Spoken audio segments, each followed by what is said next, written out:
السلام علیکم ورحمۃ اللہ وبرکاتہ۔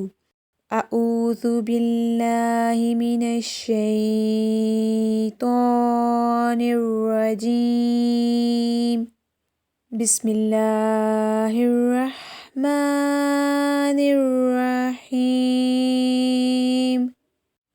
اللہم حبب الی فیہ الاحسان وکرہ الی فیہ الفسوق والعصیان وحرم علی فیہ السخط والنیران بعونک یا غیث المستغیثین۔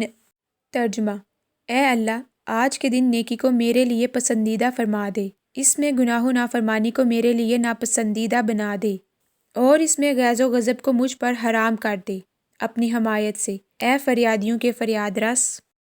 جزاک اللہ۔ السلام علیکم ورحمۃ اللہ وبرکاتہ۔